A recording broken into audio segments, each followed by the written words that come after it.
Oh hi! Several week time skip. Let me get you back up to speed. The S14 Series 2, the Koki, is gone.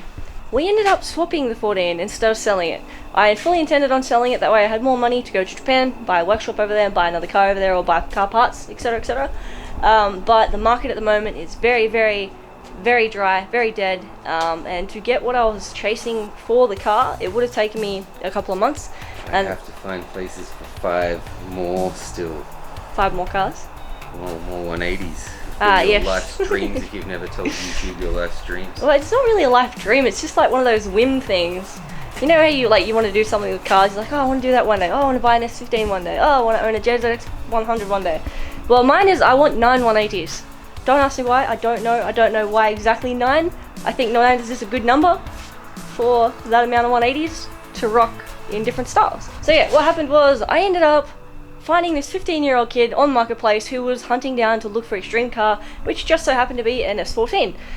Me being me, I looked at the build of the car and the potential of the car, and I would much rather drive an NA SR S13 than spend a day more driving a Mitsubishi Challenger as a daily. I can't do it, I can't stand it, I can't drive normal commuter cars.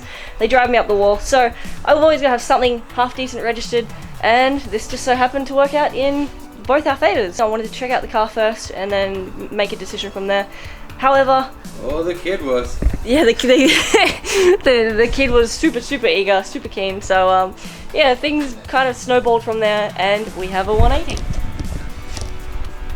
Another 180. You're probably like, this one looks very similar to the one that you have in Japan. Yes, it does, because I pulled my headlight buckets off yesterday to put new headlights in. It had really yellow headlights. So my 14 had been sitting around for ages. It was fairly low-K, it was really nice interior, and it was a healthy SR. It was lightly modified with Haltech 1500 and that kind of thing, so it was a beautiful street car. But yeah, things turned out this way. So I ended up swapping it for this 180 here, which is actually pretty damn cool. It is an early model, 1993, 180SX, non-Type X, but somebody has spent a bit of time on the car. So I've cleaned up the interior. It's been left fairly OEM and original, which is kind of beautiful. Don't mind me, I've got lights in the back here, but we have the original seats, we have original parcel rack, we've got Type X seats, nice clean interior. I've done a lot of cleaning when I first got it. I've done my ritual go through, pull everything out, clean it. So I pulled the seats out, I pulled the trims out, pulled the carpets out, and cleaned everything. I've got to clean my floor mats properly because these are actually out of one of my other cars, but I've put them in to keep the whole original theme going. But very cool. Even has a stock steering wheel. This is where it gets interesting. Look how many Ks are on this car. So my light is probably not helping us here, but there is, when I picked it up, there was exactly 80,000 kilometers. There's now 80,600 kilometers. This is in the original 180SX champagne color. I don't know what it's called. I think it's like a silver gold. And when we picked it up, it had different side skirts on and a different rear bar. I've since pulled them off and reverted them back to the stock skirts and the stock rear bar or whatever that came on it. These are plastic, which is really cool. And I fixed up my number plate mount and the bracket for the number plate mount. We do have the old school smoke tail lights that Ichigo actually had. So I modified these and done my XXX tails, which I have in the garage. I was considering putting them in, but I may just put in stock tail lights yet. It came with a Rocket Bunny wing, may or may not put that back on, not sure yet. But it is 4-stud. And a very pretty daily. I know you're like, why did I get another car if I'm moving to Japan? This was a decision I made 80% due to the market at the moment. Nobody has money, nobody's buying cars, nobody's really selling cars, and the market for buying and selling at the moment is fairly dry. So for me to get what the S14 was worth and at least half of what I put into that car to get it to where it was, it just wasn't going to happen in the time frame that I needed it to. So I figured, you know, I might as well get something that I can have a bit of fun with. I can enter some of the local drift comps around here and I won't feel bad about ruining a really nice car. That kind of backfired in my face because this is kind of a really nice car. 80,000 kilometers on this, and it has a fully forged SR20 with a big Garrett. I do not know the size of this turbo, but it is huge. It is the size of a turbo that you would put on an LS or a Barra or a RB or a JZ. This is not an SR friendly turbo. But we got a 45mm turbo smart hypergate. We've got split fires. We have a fully forged built SR20 with low Ks. It's got the Raceworks fuel rail. We have aftermarket, I think they're 1000cc injectors. We've got oil reload kit, fuel pressure egg. I've never really had a built motored car. I've never bothered. I never chased the horsepower game. I never cared about dyno numbers, and I never really got to the point of needing to forge a motor or do. For instance, this is CP pistons and spool rods, Cometic head gaskets, ALP head studs.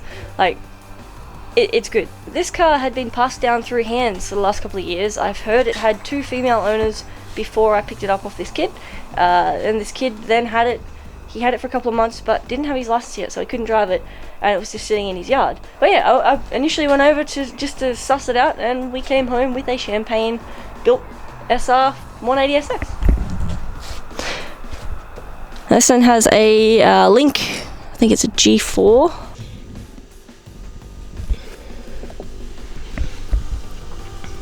With the good comes the also not so good. So this kid obviously hadn't driven this car, didn't have his license, couldn't take it out on the street, and due to it being unregistered and him having his guardian as his grandma, I couldn't take it for a test drive either. So we both weren't too sure about what it was like to drive, what the bushes were like, you know, how, if the gearbox was healthy, etc, etc, if the diff was good. So I took a big chance, I went through with the trade, and pretty much immediately from leaving his house, we found that the turbo hadn't been put on correctly. It was getting no boost, so we went home, we had to refab the intercooler piping, clock the turbo, which means turning the front housing of the turbo around. I then had to revert all the stock aero back to original. I lost the side skirt. It just went whoosh. So I wanted to put some nice stock aero back on it. But unfortunately, the bad was the gearbox was not great. So I went through some of the paperwork that we got with the car. It had a whole bunch of paperwork. It got imported in 2006. It had all the build history, receipts, everything. And one of the inspections was they've previously replaced the turbo. It used to have a more responsive turbo on it. It now has a monster of a turbo on it. But in that report, it also said gearbox loud, you know, throw-out bearing, possibly needing replacing. It wasn't the throw-out bearing. What had happened, or what I'm guessing had happened, is being 450 horsepower, this thing had been dynoed. We're yet to find out. We're about to find out about this. So I'm just giving you guys the whole big speed update. When I did leave his house, the brake fluid was all but non-existent. We're going to find out if the gearbox ever had oil in it, or if the damage was done previously on the dyno, which I'm putting my money on at the moment because it sounded like it straight from the get-go. The second I picked it up from this kid's house, I could hear the gearbox, so I'm not going to be surprised if the gearbox went. That was just part of the risk of the trade, and something I was aware of when I left the kid's house, that, you know, this thing could have gearbox issues. So I took on that risk, and yeah, 3 days later, it bit me in the butt, gearbox exploded, and this is what it sounds like now. En nomine Padre Sanctus. I don't know what they're hitting. They're hitting a flywheel. The thing! Do you guys remember this? Nani? Hey Corey. En nomine Padre something Sanctus. Oh, okay, I'm following. No!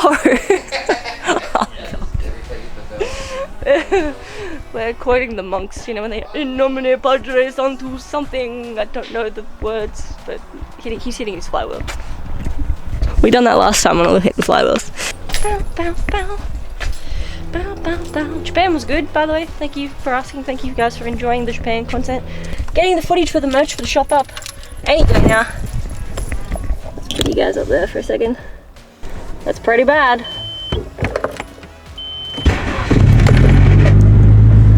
So that's the starter motor. So that was another minor issue that we were made aware of when we picked up the car. You ready?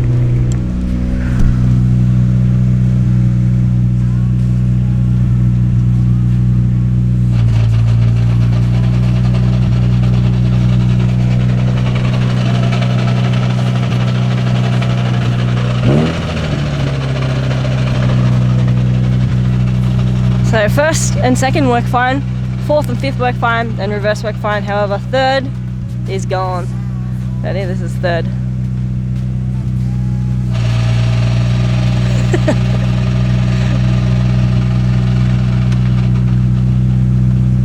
So,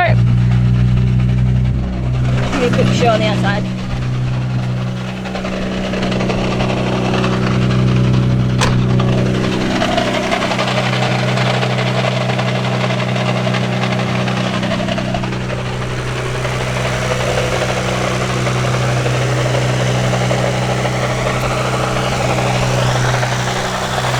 Do you like the new headlights?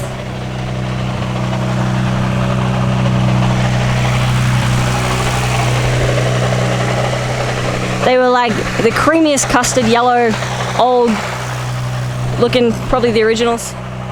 Now that you're up to speed, I can show you the next part of what we're doing today. So I picked up an S14 gearbox yesterday off an old guy that done Escorts, and he put an SR20 in an Escort. This thing has been in storage on a pallet for 10 years. So, fingers crossed it's going to be a great condition SR gearbox. It's got a short shifter. But, what I'd also like to do, and what I think is necessary for this, is I need to detune this car. Right now this car is the fastest car that we own. It's the fastest car on this property. It's crazy. It is stupidly quick, but it is also very laggy, as you can imagine, because the turbo is huge. So it doesn't really come on to boost until you're around 5,000 RPM, and then you've got maybe what, 1,500 RPM in total to, that's where that went, to use, which is, as you can imagine, instant 23, 24 PSI tire frying insaneness that just, you know, it's not very usable. So in the very near future, I'm gonna get rid of this highway drag setup that's currently going on with the car. We're gonna go down to a more responsive, smaller turbo, probably get the link retuned a little to suit that, and make this thing a bit more streetable, drift friendly. It's got all stock arms, stock LSD, stock everything. It is beautiful underneath. The whole underside of the chassis is mint. Even the rails are like straight, doesn't look like it's been jacked off. Yeah, I don't think this thing has ever seen drifting in its life. Not like active sport, go out and drift. I did chase up the shop that built it. They said that one of the owners that had it, he was surprised that he actually ever sold it, because the guy loved the car, and it was in such original condition that he just loved it too much. But I suppose life happens, and he did end up selling it, and then it went through the hands of two girls who obviously both didn't drift it as well. Probably just dailied it for a while, parked it under a tree, as it's now got a slightly cracked dash, which is very unfortunate. But and the paint is now not in the greatest of condition. Again, it's been thrown around, things have been put on it, and it's probably just been sitting out in the sun for a couple of years. So yeah, it is a very, very cool car. It has a very cool build motor setup.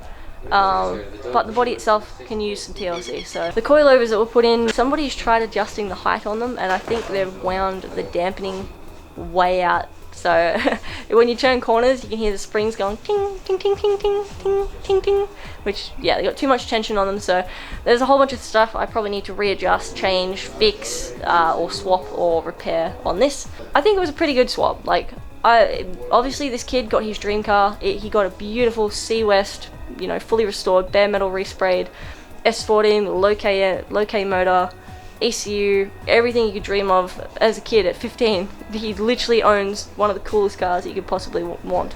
Yeah, and he got that, and I've got something I need to work on and put some more time and money and effort into, but it has potential, it's a cool platform, and most importantly of all, it is a 180SX, and we are back to pop-ups.